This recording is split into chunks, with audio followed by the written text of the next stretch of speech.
1 ao 16. Eu sou a videira verdadeira e meu pai é o agricultor. Todo ramo que estando em mim não der fruto, ele corta, e todo que dá fruto limpa, para que produza mais fruto ainda. Vós já estáis limpos pela palavra que vos tenho falado. Permanecei em mim, e eu permanecerei em vós. Como não pode o ramo produzir fruto de si mesmo, se não permanecer na videira, assim nem vós o podeis dar, se não permanecerdes em mim. Eu sou a videira, vós os ramos. Quem permanece em mim e eu nele, esse dá muito fruto, porque sem mim nada podeis fazer. Se alguém não permanecer em mim, será lançado fora, à semelhança do ramo, e secará. E o apanham, lançam no fogo e o queimam. Se permanecerdes em mim, as minhas palavras permanecerem em vós, pedireis o que quiserdes e vos será feito. Nisto é glorificado meu Pai, que deis muito fruto, e assim vos tornarei meus discípulos. Como o Pai me amou, também eu vos amei, permanecei no meu amor. Se guardardes os meus mandamentos, permanecereis no meu amor. Assim como também eu tenho guardado os mandamentos de meu Pai, e no seu amor permaneço. Tenho-vos dito estas coisas para que o meu gozo esteja em vós e o vosso gozo seja completo. O meu mandamento é este, que vos ameis uns aos outros, assim como eu vos amei. Ninguém tem maior amor do que este de dar a alguém a própria vida em favor dos seus amigos. Vós sois meus amigos, se fazeis o que eu vos mando. Já não vos chamo de servos, porque o servo não sabe o que faz o seu senhor, mas tenho-vos chamado amigos, porque tudo quanto ouvi de meu Pai vos tenho dado a conhecer. Não fostes vós que me escolhestes a mim. Pelo contrário, eu vos escolhi a vós outros e vos designei para que vades e deis fruto, e o vosso fruto permaneça, a fim de que tudo quanto pedirdes ao Pai em meu nome, Ele vos conceda. Senhor, estamos diante da Tua palavra, pedimos que o Senhor nos dê ouvidos para ouvir, coração e mente para compreender e guardarmos a Tua palavra de tal maneira que ela frutifique nas nossas vidas, através das nossas atitudes, do nosso testemunho. Obrigado pelo privilégio que nos dá de ouvir a Tua voz. Assim nós oramos, pedindo que o Senhor fale aos nossos corações, em nome de Jesus, o nosso Salvador. Amém. Que tipo de relacionamento você tem tido com Deus? Como tem sido o seu relacionamento com o Senhor? O seu relacionamento com Deus tem sido um relacionamento de encontros ocasionais? Até hoje tem, mas houve uma época, uns 10 anos atrás, mais ou menos, em que era moda no meio evangélico o encontro com Deus. Não quero aqui criticar essa questão, mas nos faz pensar que algumas pessoas entendiam que o encontro com Deus é um momento em que você se enche de Deus e depois aquilo vai passando, e depois você tem que recarregar-se novamente. Como se a presença de Deus na sua vida fosse uma bateria, né? Que todo dia ou de tempo em tempo você precisaria recarregar. E esses encontros com Deus tiveram um papel assim no círculo evangélico, pelo menos no nosso contexto aqui no estado do Rio de Janeiro. E nós ouvimos muitas pessoas, eu mesmo como pastor já até liberei algumas ovelhas para participar, e é bom quando as ovelhas perguntam: pastor, eu posso participar? Né? E a gente liberou sem problema algum, mas eu quero apenas usar esse evento, encontro com Deus, pensando nisso, no nosso relacionamento com Deus. E algumas pessoas entendiam que o relacionamento com Deus era um encontro com Deus. Mas o texto lido nos mostra que Jesus ensina que relacionamento com Deus é permanência, não é um encontro. Não é um momento em que você vai, ouve louvores maravilhosos, aquilo fala ao seu coração, e você chora, você sorri, você levanta a mão, e depois aquilo passa. E aí você fica lembrando daquele tempo do encontro com Deus, pensando assim: como era bom, como foi bom. Mas Deus é uma fonte inesgotável que nós podemos desfrutar dele diariamente. Não é apenas um encontro, é presença constante, e o Senhor Jesus está tratando disso. tratando de um relacionamento que não é apenas um encontro semanal, que não é apenas um momento, mas é presença constante, é intimidade, é comunhão perfeita. Jesus, na última ceia, celebrando a última ceia com os seus discípulos, ele traz várias orientações, e dentre várias orientações que Jesus traz, ele faz essa analogia.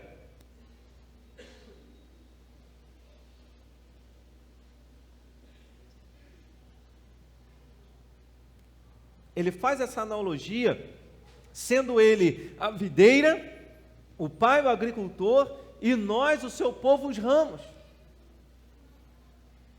Para que nós pudéssemos entender que nós precisamos estar ligados nele. Não é apenas um momento em que o ramo se liga à videira, mas ele permanece ali.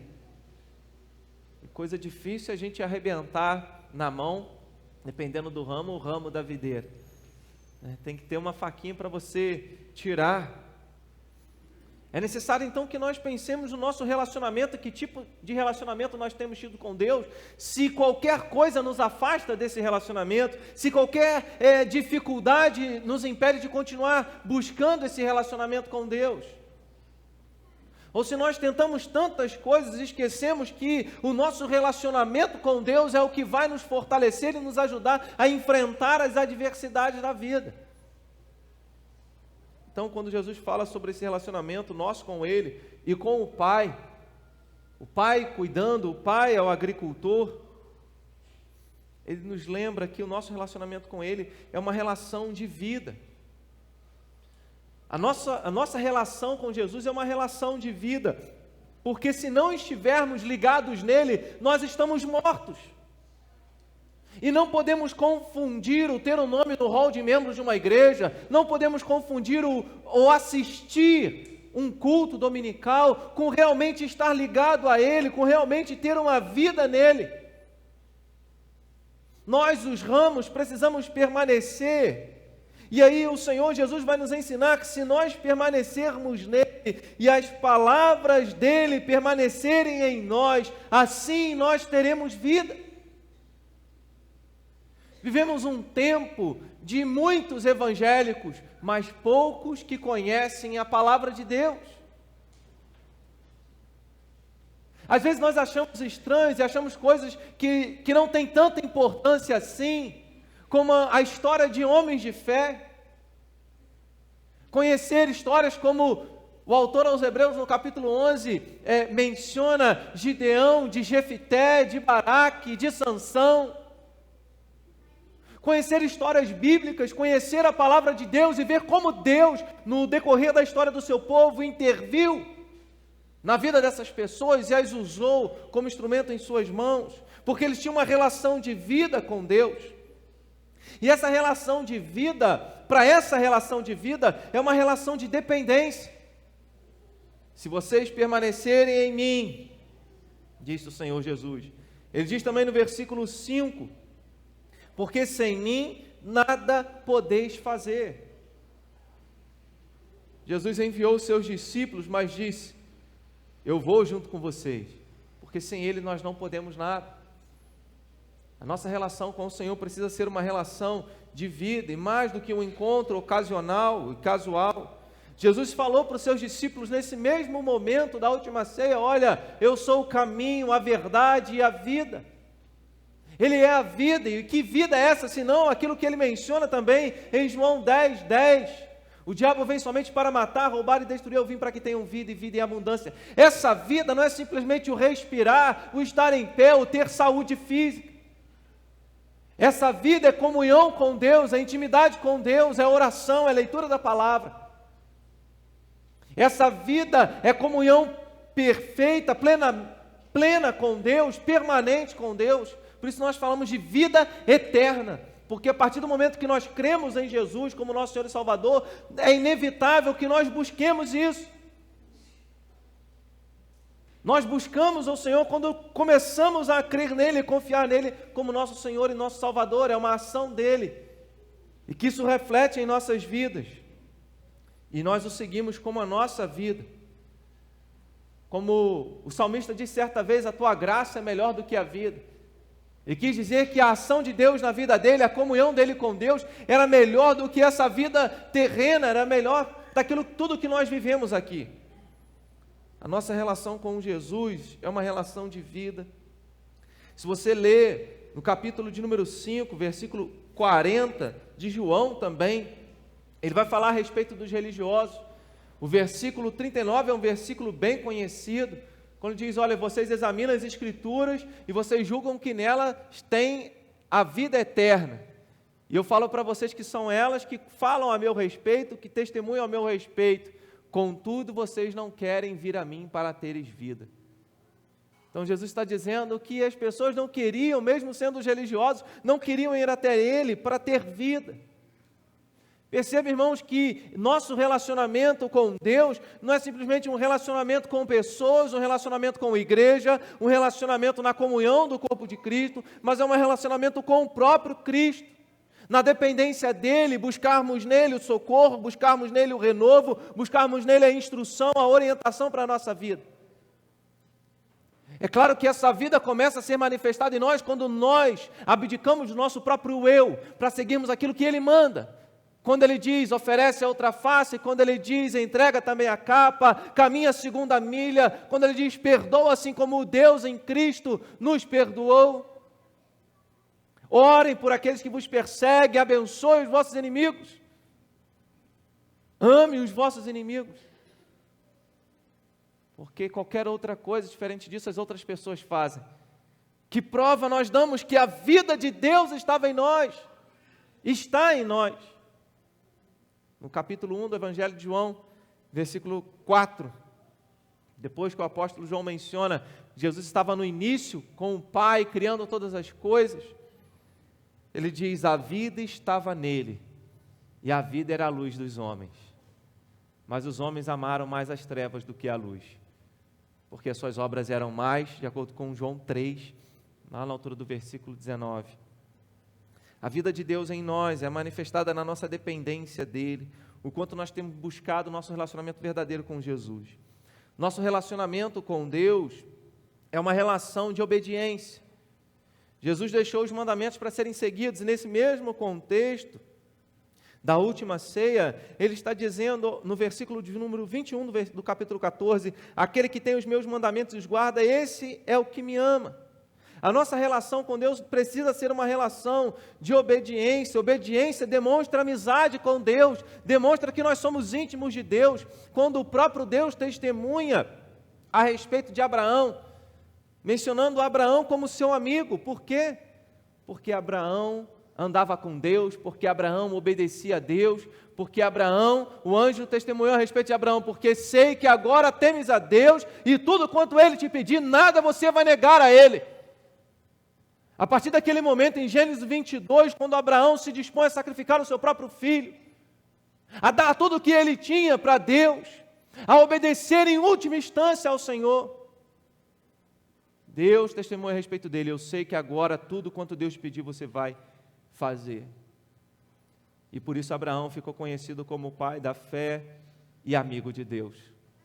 Contudo, ele não foi o único amigo de Deus. Outras pessoas se levantaram e foram usadas por Deus e tiveram um relacionamento com Deus como amigas de Deus. Êxodo 33, versículo 11, nos diz que Deus falava face a face com Moisés, como qualquer pessoa fala ao seu amigo. Em outras palavras, estava dizendo que Deus falava com Moisés como se fosse o seu amigo, como alguém de intimidade, como alguém de um relacionamento com Deus. Irmãos, a palavra de Deus tem nos ensinado, quem for amigo de Deus, precisa ser inimigo do mundo. Quem for amigo do mundo, é inimigo de Deus.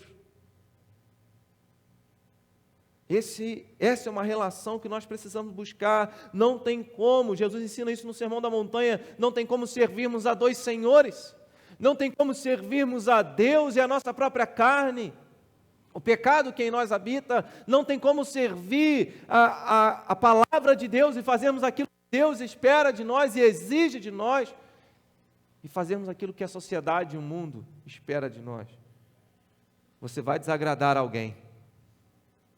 E a palavra de Deus nos ensina isso. Que aquele que não faz a vontade de Deus, ele corta. É o que João está dizendo: aquele que não produz fruto, aquele que não permanece em mim, como o ramo deve permanecer na videira, esse vai ser cortado e lançado ao fogo. Da mesma forma, o apóstolo Paulo ensina aos Coríntios, na primeira carta, que as más conversações corrompem os bons costumes. Nós precisamos vigiar não apenas as nossas amizades, mas vigiar aquilo que nós ouvimos, aquilo que nós deixamos entrar na nossa mente e no nosso coração. Em último lugar, a nossa relação com Deus é uma relação que expressa propósito. Você não se relaciona com Deus simplesmente para passar tempo, você não se relaciona com Deus simplesmente para satisfazer os seus familiares, você não se relaciona com Deus para ser abençoado materialmente por Deus. Não, a nossa relação com Deus expressa um propósito eterno, um propósito terreno e um propósito eterno. Quando a palavra de Deus nos diz, no versículo de número 16, que não fomos nós que escolhemos ao Senhor, mas Ele nos escolheu e nos designou para que nós dessemos fruto e o nosso fruto permanecesse. E esse fruto nós conhecemos aqui no versículo de número 17, que eu não li: isto vos mando, que vos ameis uns aos outros. Se nós lemos Gálatas 5, versículo de número 22, nós vamos entender que o fruto do Espírito é amor. Esse é o fruto, esse é o propósito da nossa relação com Deus, que nós possamos expressar amor nos nossos relacionamentos interpessoais, que nós possamos expressar amor ao nosso próximo que está caído à beira do caminho, que nós possamos expressar amor fazendo aquilo que Deus espera de nós. E quando nós cumprimos o propósito de Deus nas nossas vidas, nós experimentamos a verdadeira vida que vem de Deus. E aí a nossa vida, a nossa história muda. A nossa história vira de direção, Jesus dá sentido, dá propósito à nossa história. Nós caminhávamos seguindo a nossa própria vida e de repente Deus se revelou a nós pela ação do Espírito Santo, abriu a nossa mente e o nosso coração e nós entendemos o significado da nossa vida, que só em Cristo nós encontramos sentido. E aí é onde Deus nos mostra que é cumprindo a vontade dEle, que é amando as pessoas, perdoando as pessoas, servindo as pessoas, que nós cumprimos o nosso propósito. Está de acordo com aquilo que Deus revela em sua palavra, tanto no Antigo Testamento quanto no Novo Testamento. No Novo Testamento, de uma forma específica, na primeira carta de Pedro, no capítulo 2, a partir do versículo 9, quando ele diz que nós somos nação santa, nação sacerdotal, povo de propriedade exclusiva de Deus, para fazer com que as outras pessoas conheçam a Jesus Cristo, a fim de proclamar as virtudes daquele que vos chamou das trevas para a sua maravilhosa luz.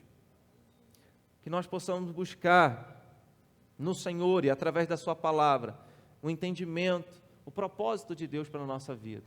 Irmãos, cada um de nós vem a esse mundo com um objetivo.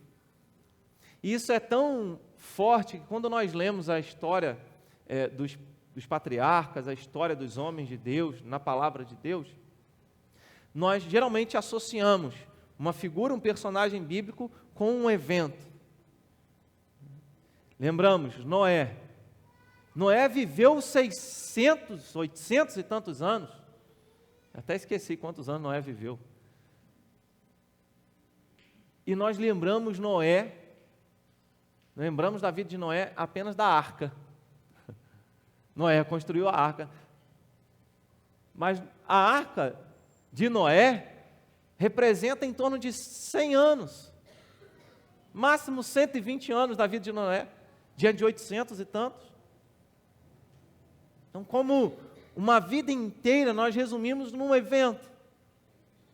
Abraão, 100 e poucos anos, mas nós lembramos de Abraão saindo da terra de Ur dos Caldeus e indo para a terra que Deus havia prometido a ele. Lembramos de Abraão como aquele que, através do qual Deus iria formar o seu próprio povo. Lembramos de Moisés. Moisés viveu 120 anos, mas nós lembramos, na maioria das vezes, dos últimos 40 anos da vida dele, que foi tirar o povo do Egito. E por aí vai. Nós resumimos a vida de pessoas que viveram muito tempo, apenas com uma parcela da vida delas, mostrando que todo aquele contexto, toda a vida delas se resumiu naquele alvo, naquele objetivo, naquele propósito. Toda a vida de Jesus tinha um propósito de que ele estivesse ali naquela cruz, sendo crucificado no nosso lugar. E quando ele falava da sua morte, ele dizia: olha, para isso eu vim. Jesus nunca disse: eu vim para fazer milagres, embora os milagres seriam sinais da sua messianidade. Mas ele diz: eu vim para morrer, para me entregar, para ser morto, para isso eu vim. Toda a vida de Jesus resumida naquele objetivo, naquele propósito, naquele final de semana. O apóstolo Paulo, lembramos do apóstolo Paulo das cartas que ele escreveu, da plantação de várias igrejas no Novo Testamento. Escreveu basicamente 48% do Novo Testamento. Nós possamos lembrar que Deus tem um propósito específico para cada um de nós. Mas você só vai viver esse propósito se você tiver um relacionamento de verdade com Ele. Que nós busquemos a cada dia um relacionamento com o Senhor. Um relacionamento que é expresso em vida, quando nós dependemos dEle. Um relacionamento que é expresso em obediência, quando nós nos tornamos amigos dEle. Um relacionamento que expressa propósito, quando nós fazemos aquilo que Ele nos designou para fazer, e não apenas aquilo que nós queremos fazer. Que você pense nisso, você leve essa pergunta hoje para casa e guarde no coração, para essa semana. Que tipo de relacionamento eu quero ter com Deus? Que tipo de relacionamento eu tenho tido com Deus? Que você busque isso. Eu creio que quando nós buscamos um relacionamento com Deus, tudo começa a entrar no eixo. Tudo começa a estar em harmonia, porque se nós enfrentamos dificuldades, seja nos relacionamentos conjugais, seja no relacionamento entre pais e filhos, dificuldades as mais diversas, ou até mesmo a dificuldade em lidar com problemas financeiros, com escassez, o nosso relacionamento com Deus é extremamente importante para que nós possamos lidar de forma madura com todas essas circunstâncias. Existem pessoas que se afastam de Deus por causa da enfermidade, existem pessoas que se afastam de Deus ou quebram seus relacionamentos conjugais por causa de problemas financeiros, existem pessoas que se perdem na vida porque não têm um relacionamento com Deus. E é o relacionamento com Deus que traz harmonia para a nossa vida, porque é como o ramo enxertado na videira, é como o ramo extraindo de Deus, extraindo de Jesus, da sua palavra, tudo aquilo que ele precisa para viver. Então, que nós possamos buscar um relacionamento pleno com Deus. E é esse relacionamento, irmãos, que vai fazer com que nós desfrutemos de tudo aquilo que nós almejamos. Seja uma vida saudável dentro do nosso lar, sem discussões, sem brigas, ou ainda que haja discussão, seja uma conversa, um diálogo saudável. Seja na nossa relação com Deus, no que diz respeito a servir as outras pessoas, porque às vezes nós pensamos que o estar na igreja ou viver a vida cristã é fazer com que o mundo gire à nossa volta e as pessoas estejam ao nosso serviço. Que nosso relacionamento com Deus traga maturidade. Que nosso relacionamento com Deus traga a sabedoria do alto. E se você lê nesse mesmo livro de Tiago, quando fala que aquele que é amigo de Deus é inimigo do mundo, ou aquele que é amigo do mundo é inimigo de Deus, nesse mesmo contexto, ele fala sobre a sabedoria do alto. Porque a sabedoria terrena, ela é maligna. Ela traz discórdia, ela traz divisão, mas a sabedoria que vem do alto, ela é pacífica. Ela é indulgente, em outras palavras, ela perdoa. Então são nos nossos relacionamentos, na nossa vida diária, que nós demonstramos realmente como está o nosso relacionamento com Deus, que nós busquemos maturidade cristã. Isso é tão sério e acompanha a história da igreja, que Paulo fala isso, Pedro fala isso, a respeito daqueles que precisavam ser alimentados com leite o tempo inteiro. E quem é pai e mãe de bebê aqui sabe o quanto cansa ter que levantar de madrugada, fazer a mamadeira e colocar na boquinha do neném. Nós precisamos de cristãos que paguem o preço, que sofram o dano. Precisamos de cristãos corajosos que dêem o sangue e o suor pelo reino de Deus. Porque a nossa vida e o reino de Deus não é carne, comida, bebida, mas é paz, justiça e alegria no Espírito Santo de Deus. Romanos 14, versículo 17. Que nós possamos buscar isso. Cristãos maduros, que verdadeiramente demonstram na prática da vida diária, e não apenas entre cristãos, com aqueles que não são, que são maduros, que são sábios, porque têm vida com Deus, um relacionamento de vida, dependência. Eu estou repetindo para gravar. Que tem um relacionamento de obediência, são amigos de Deus. E que tem um relacionamento com um propósito, sabem o que deve fazer no reino de Deus. Vamos orar? Senhor, em nome de Jesus, aplica a Tua palavra em nossas vidas. Perdoa os nossos pecados, ó Pai. Ajude a mim, Senhor, porque todos nós aqui, todos nós temos as nossas dificuldades, as nossas limitações. Não é porque eu estou pregando nesse texto que eu sou o melhor, eu estou numa condição melhor. Não, Deus, todos nós temos as nossas dificuldades, as nossas limitações no que diz respeito ao nosso relacionamento com o Senhor.